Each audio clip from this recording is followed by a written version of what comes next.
Kamp Koral's SpongeBob's Ideas SpongeBob SquarePants spinoff. Now, this was actually pretty interesting. When I first saw the artwork, I wasn't really a fan of it, but when I saw like the sneak peek, I was like, okay, this is more distinct than I thought. Well, anyways, when I first heard that there was going to be a SpongeBob spinoff, I was just kind of shocked.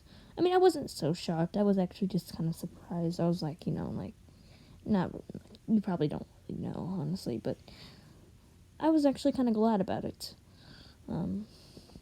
So yeah, although, the fans, mistaking the show as a disrespect to Mr. Hillenburg, which is pretty much incorrect.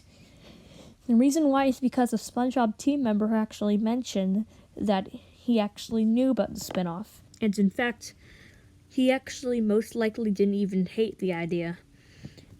But fans just misunderstand things. And every time I actually see like someone like maybe not every time, but whenever I like pretty much see someone thinking like that it's a disrespect, it actually kind of triggers me a lot. Like, I get kind of mad, actually, because I just want them to understand. So I don't call this show disrespectful, honestly. And, yeah.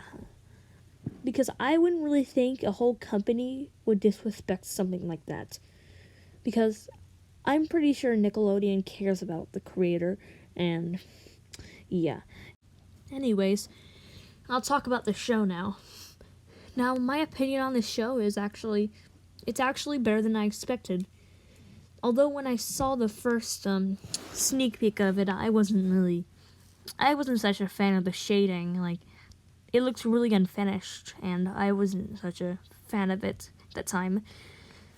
But when it released, I was like, okay, this is actually pretty good. So, I'll talk about the cons first to get that out of the way. Now, the cons here is, I just didn't really like the fact that Sandy was there because SpongeBob and Sandy met at tea at the Tree Dome. So, I just don't really like the fact that she's in the series. And another con is, the shading in some of the outside areas, like Jellyfish Fields. I don't know why, but it just seems a little bit too dark. But like the rest of the shadings, like they're actually pretty nice.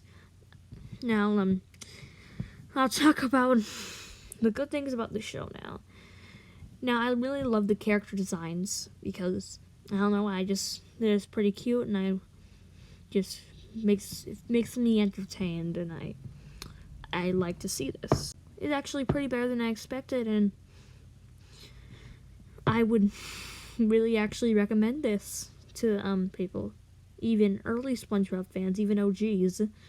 But I'm not an OG myself, so I don't really know. But it actually seems like the humor in the show actually feels like the old humor, like the humor in the classic SpongeBob, like seasons 1 to 3. Like, it just feels like, oh, this is pretty nice. The humor's not bad.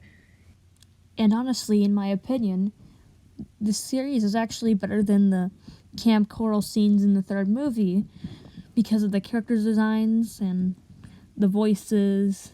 They sound more familiar and they don't sound odd. So overall, I would give this show probably an 8.8 out of 10, around there, because the animation's actually pretty nice, and I seem to enjoy it a lot. So yeah, I would actually recommend watching this show, and yeah, that's all I want to say in this video. Thanks for watching.